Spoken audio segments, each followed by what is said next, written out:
이제 하나님은 고난 중에 믿음의 역사를 일으키기 위해 우리에게 첫 번째 미션을 주십니다. 너는 이 묵시를 기록하여 판에 명백히 새기되 달려가면서도 읽을 수 있게 하라. 묵시는 하나님의 말씀입니다. 하나님 말씀을 판에 새기라는 것은 말씀을 마음 깊이 새겨야 된다는 의미죠. 또 달려가면서도 말씀을 읽으라는 것은 언제 어디서나 하나님의 말씀을 붙들고 살아야 된다는 뜻입니다. 언젠가 내셔널 지오그래픽에서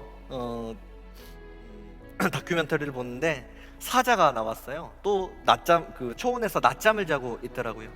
그런데 그 앞을 지나가던 독사가 사자의 발을 물었습니다. 독이 퍼지면 죽게 될 텐데, 이런 생각을 하는데 사자가 일어나서 흐르는 강물을 찾아갑니다. 뱀에게 물린 발을 강물에 담그자 그 상처를 통해서 피가 빠져나가면서 몸 안에 있는 독성이 같이 빠져나가게 되는 거죠. 독이 완전히 빠지기까지 3일이 걸리는데요, 그 시간 동안 사자는 먹지도 않고 마시지도 않습니다. 딱 한 번 사냥할 수 있는 그 에너지만 남겨놓고 모든 것을 강물에 다 흘려 보내게 되는 거죠. 사자의 체중이 급격하게 줄게 되고 사자는 급기야 죽음의 고비를 맞이합니다.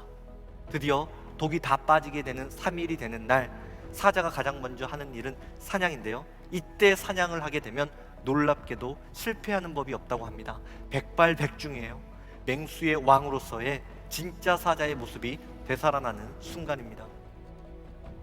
세상의 독과 염려와 걱정은 언제나 우리를 물어댑니다.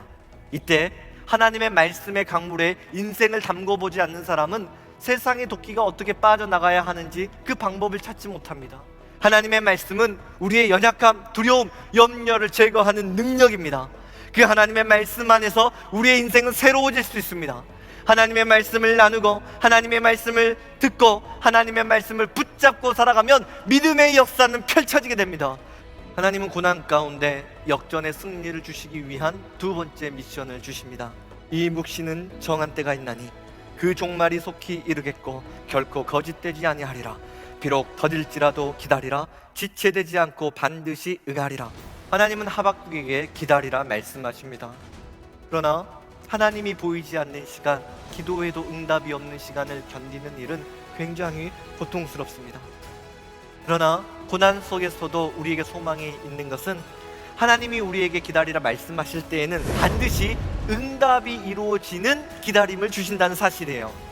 때로는 기다림의 시간이 길어진 것 같지만 하나님이 이 시간 말씀하십니다. 비록 더딜지라도 기다리라. 지체되지 않고 반드시 응하리라. 반드시 응하리라. 고난 중에 아무리 기다려도 주님이 응답하시지 않습니까? 응답이 지연된다고 해서 하나님이 나를 외면하신 것이 아닙니다. 하나님께서 나의 고통을 멀리하신 것도 아니에요.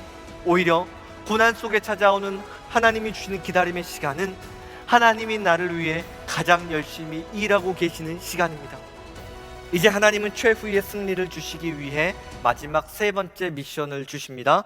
의인은 그의 믿음으로 말미암아 살리라. 지금 당장은 이 일을 믿는다는 것이 너무너무 힘들고 고통스럽다는 걸 저는 잘 알고 있어요. 내가 경험하는 고통이 너무 힘들 때 어떻게 이 고통이 그렇게 쉽게 벗겨질 수 있을지 의심이 됩니다.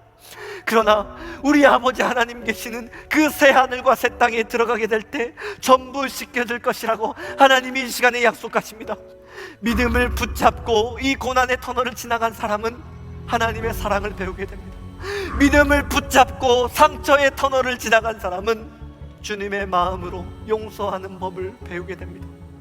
믿음은 그렇게 우리를 하나님의 사랑으로 물들여 갑니다. 이 시간 그 하나님의 사랑에 여러분의 마음의 문을 여십시오. 영원한 천국 소망이 우리 심령 깊은 곳에 뿌리내리게 해달라고 하나님께 기도하십시오. 그러면 성경에 기록된 약속대로 하나님은 여러분의 하나님이 될 것이요 여러분은 하나님의 백성이 됩니다. 그 영광스러운 순간을 위해 하나님 말씀하십니다. 오직 의인은 믿음으로 말미암아 살리라. 오직 의인은 믿음으로 말미암아 살리라.